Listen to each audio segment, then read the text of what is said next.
اردو کور کے معزز دوستوں، میں ہوں ماجد ملک اور آپ تمام دیکھنے اور سننے والوں کو السلام علیکم۔ ناظرین گرامی، خلافت عثمانیہ بحال ہونے کا وقت جیسے جیسے قریب آ رہا ہے، ویسے ویسے ترک قوم اپنے عزائم کو دنیا پر واضح کر رہی ہے۔ ترک صدر رجب طیب اردگان حجاز مقدس کا کنٹرول حاصل کرنا چاہتے ہیں۔ کیا اگلے چند سالوں میں مکہ اور مدینہ ترکی کے کنٹرول میں ہوں گے؟ کیا طیب اردگان معاہدہ لوازن ختم ہوتے ہی سعودی عرب پر چڑھائی کر دیں گے؟ آج ہم آپ کو بتائیں گے کہ ترک قوم مستقبل قریب میں کیا کرنے جا رہی ہے اور طیب اردگان کا ویژن 2023 کیا ہے۔ یہ جاننے کے لیے ویڈیو کو آخر تک ضرور دیکھیے گا۔ معزز ناظرین گرامی، ارطغرل غازی کے بیٹے عثمان نے خلافت عثمانیہ کی بنیاد رکھی تھی۔ یہ بڑے تگڑے اور پکے مسلمان تھے۔ انہوں نے 650 سال تک اپنے اصولوں کے مطابق حکمرانی کی اور خلافت چلائی۔ مسلمانوں اور اسلام کا جھنڈا انہوں نے ہمیشہ بلند رکھا، جنگیں لڑ کر بہت سارے علاقے فتح کیے اور اسلام کو بے شمار علاقوں تک پھیلایا۔ لیکن اس کے بعد پھر سلطنت عثمانیہ پر ایسا زوال آیا کہ ترک قوم کو معاہدہ لوازن میں جکڑ دیا گیا اور 100 سال کے بعد اب وہ معاہدہ ختم ہونے جا رہا ہے۔ جب عثمانیہ خلافت کا خاتمہ ہوا تو برطانیہ نے اپنے اتحادیوں کے ساتھ مل کر ترکی کو مجبور کیا کہ وہ اپنی حدود کے اندر ہی بند ہو جائے، اور کچھ شرائط رکھی گئی جن کو آج بھی فرانسیسی پارلیمنٹ میں تحریری طور پر محفوظ رکھا گیا ہے۔ یہ معاہدہ جن شرائط پر ہوا وہ شرائط یہ ہے: خلافت عثمانیہ ختم کر دی جائے گی۔ عثمانیہ خلافت جب ختم ہوئی تو اس کے جانشینوں کو قتل کیا گیا، ان کو جلا وطن کیا گیا اور ان کے اثاثے ضبط کر لیے گئے۔ یہ اثاثے جب ضبط کیے گئے تو 3 براعظموں کے اندر بے شمار مال و دولت تھی، بہت ساری جائیدادیں تھیں جو ساری برطانیہ اور اس کے اتحادیوں کے پاس چلی گئیں۔ اس کے بعد ترکی کو ایک سیکولر ریاست بنا دیا گیا، اس میں سے اسلام کو ختم کر دیا گیا اور خلافت کے اوپر پابندی لگا دی گئی۔ اس کے بعد ایک اور پابندی یہ لگائی گئی کہ ترکی پیٹرول نہیں نکال سکتا، یعنی ترکی نہ تو اپنے ملک سے اور نہ ہی اپنے ملک سے باہر کہیں سے معدنیات نکال سکتا ہے۔ یہ بہت بڑی زیادتی تھی کیونکہ ترکی کی زمین کے اندر تیل موجود ہے، اس کے باوجود وہ دوسرے ممالک سے تیل خریدنے پر مجبور ہے۔ ترکی کے پاس ایک باسفورس سمندر ہے اور ساحل سمندر ایک بہت ہی زبردست بندرگاہ ہے۔ اس کو بین الاقوامی قرار دیا گیا ہے، یعنی کوئی بھی یہاں سے اپنی مرضی سے آ جا سکتا ہے اور ترکی کسی سے بھی ٹیکس نہیں لے سکتا۔ دوستو، یہ بہت بڑی پابندی تھی جو ترکی پر لگا دی گئی۔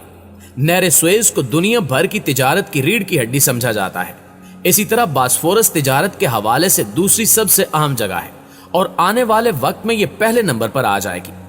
اگر آپ نے کبھی عمرہ یا حج کیا ہو تو آپ ترکوں کو وہاں پر عمرہ یا حج پر آتے ہوئے دیکھیں تو ان کے ہاتھ میں ایک نقشہ ہوتا ہے، کیونکہ انہوں نے بہت عرصے تک حجاز مقدس کا کنٹرول اپنے پاس رکھا، یعنی خلافت عثمانیہ میں سعودی عرب کا علاقہ ترکوں کے کنٹرول میں تھا۔ ترک قوم نے کئی 100 سال تک مدینے اور مکے میں آنے والے لوگوں کی میزبانی کی۔ اس جگہ سے ان کا اتنا زیادہ انس اور لگاؤ ہے کہ جب بھی سعودی عرب وہاں تبدیلی کرتا ہے تو معاہدے کے مطابق ترک قوم ایک ایک پتھر واپس ترکی لے جا کر ایک بہت بڑے میوزیم میں سنبھال کر رکھتے ہیں، تاکہ ان لوگوں کو یاد رہے کہ اللہ نے خانہ کعبہ اور مسجد نبوی کی میزبانی کی ذمہ داری ان کے پاس 650 سال تک رکھی تھی۔ ترک مکہ یا مدینہ جاتے ہیں تو ان کے پاس نقشہ ہوتا ہے اور انہیں اس نقشے کو دیکھ کر پتہ چلتا ہے کہ کون سے صحابہ کا گھر کہاں ہے۔ پچھلے 100 سالوں سے ترک خانہ کعبہ میں اللہ تعالیٰ سے رو رو کر یہ دعا کرتے ہیں کہ اے اللہ ہم سے ناراضگی ختم کر دے، جو میزبانی کا شرف ہمیں دیا تھا وہ واپس دے دے۔ ترک صدر رجب طیب اردگان نے ایک ملکی کانفرنس میں اس بات کا اظہار بھی کیا تھا کہ معاہدہ لوازن کے ختم ہونے کے بعد وہ مکہ اور مدینہ کا کنٹرول واپس لینے کے خواہش مند ہیں، جبکہ یہ تاثر بھی پایا جاتا ہے کہ طیب اردگان اس کنٹرول کو حاصل کرنے کے لیے سعودی عرب پر چڑھائی بھی کر سکتے ہیں، تاہم یہ تو آنے والا وقت ہی بتا سکتا ہے۔ دوستو، اس سے ہٹ کر اگر غیر جانبدار ماہرین کی رائے لی جائے تو وہ بالکل مختلف ہے۔ اگر بات کی جائے پاکستان کی تو پاکستان میں سوشل، الیکٹرانک اور پرنٹ میڈیا میں طویل عرصے سے ترکی کے معاہدہ لوازن کے 100 سال پورا ہونے کے بعد معاہدہ ختم ہونے اور اس کے نتیجے میں ترکی کو مکمل طور پر آزادی حاصل ہونے کی خبریں اور تبصرے جگہ جگہ چلے آ رہے ہیں۔ تبصرے دیکھیں تو آپ کو محسوس ہوگا کہ معاہدہ لوزان واقعی 2023 میں 100 سال مکمل ہونے پر انجام کو پہنچ جائے گا اور ترکی مکمل طور پر آزاد ہوتے ہی اپنی عظمت رفتہ حاصل کر لے گا۔ لیکن چند ماہرین کہتے ہیں کہ ایسی کوئی دستاویز ترکی، فرانس، امریکہ، برطانیہ یا دنیا کے کسی بھی ملک میں موجود نہیں ہے، کیونکہ حقیقت میں ایسی کسی دستاویز کا سرے سے وجود ہی نہیں ہے۔ ان ماہرین میں سے چند ایک ایسے بھی ہیں جن کا خیال ہے کہ 2023 میں اس معاہدے کے خاتمے کے ساتھ ہی ترکی اپنی جمہوری حیثیت ختم کر کے خلافت عثمانیہ کو بحال کرنے کا اعلان کر دے گا۔ اس کی دلیل کچھ یوں بھی دی جاتی ہے کہ ترکی نے جب خود ہی اس معاہدے پر دستخط کرتے وقت خلافت عثمانیہ کی حدود میں واقع تمام ممالک یعنی شام، عراق، لبنان اور سعودی عرب کو الگ الگ آزاد ریاستوں کے طور پر تسلیم کر لیا، اور یہ تمام ممالک اب اقوام متحدہ کے رکن بھی ہیں، تو وہ بھلا کیسے انہیں دوبارہ اپنی خلافت میں شامل کر سکتا ہے؟ دوسری اہم بات، ترکی اب ایک جمہوری ملک ہے، اور اس جمہوری ملک میں تمام اداروں کا نظم و نسق جمہوریت یا ڈیموکریسی کے اصولوں کے مطابق ہی چلایا جاتا ہے۔ پاکستان کے ماہرین بھی اس بات کا دعویٰ کرتے ہیں کہ طیب اردگان 2023 میں دوبارہ صدر منتخب ہونے کے بعد ملک میں خلافت بحال کر دیں گے۔ وہ یہ بات بھول جاتے ہیں کہ اردگان نے کبھی خلافت قائم کرنے کا اعلان نہیں کیا، کیونکہ انہیں اس بات کا اچھی طرح احساس ہے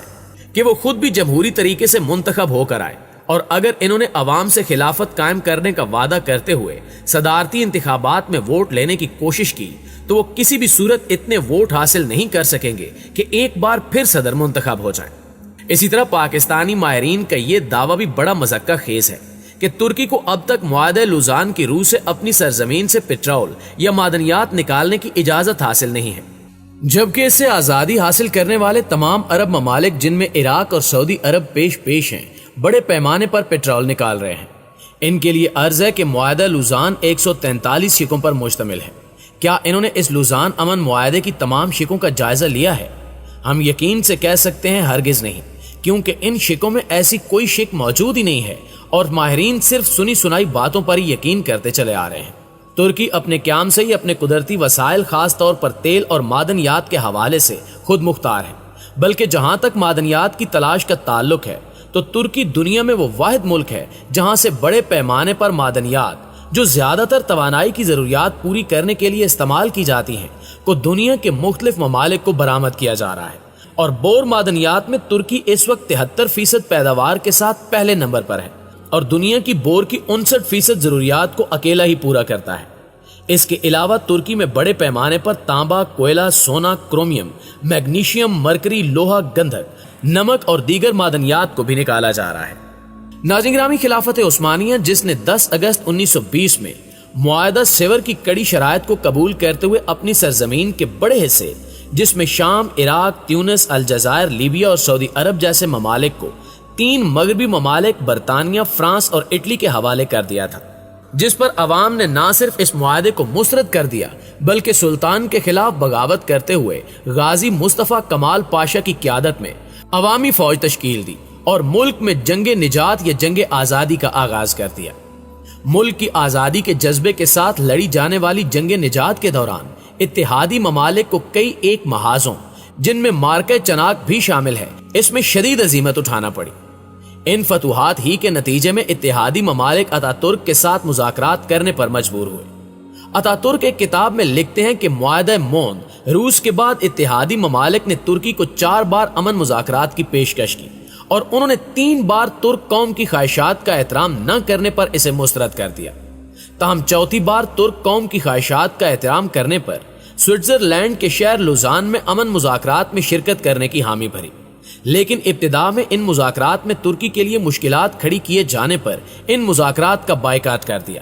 جس پر دوبارہ سے شروع ہونے والے کٹھن مذاکرات کے نتیجے میں جولائی 1923 میں لوزان کے رومن پیلس میں لوزان امن معاہدہ طے پایا، جسے اس دور میں ترک زبان میں لوزان صلح نامہ سے یاد کیا جانے لگا۔ اس معاہدے پر ترکی، برطانیہ، اٹلی، فرانس، یونان، رومانیہ، بلغاریہ، پرتگال، بیلجیم اور یوگوسلاویہ کے نمائندوں نے دستخط کیے، اور اس وقت سے اس معاہدے پر عمل درآمد جاری ہے، اور اسے ختم کرنے کے بارے میں کسی فریق نے آج تک رجوع نہیں کیا۔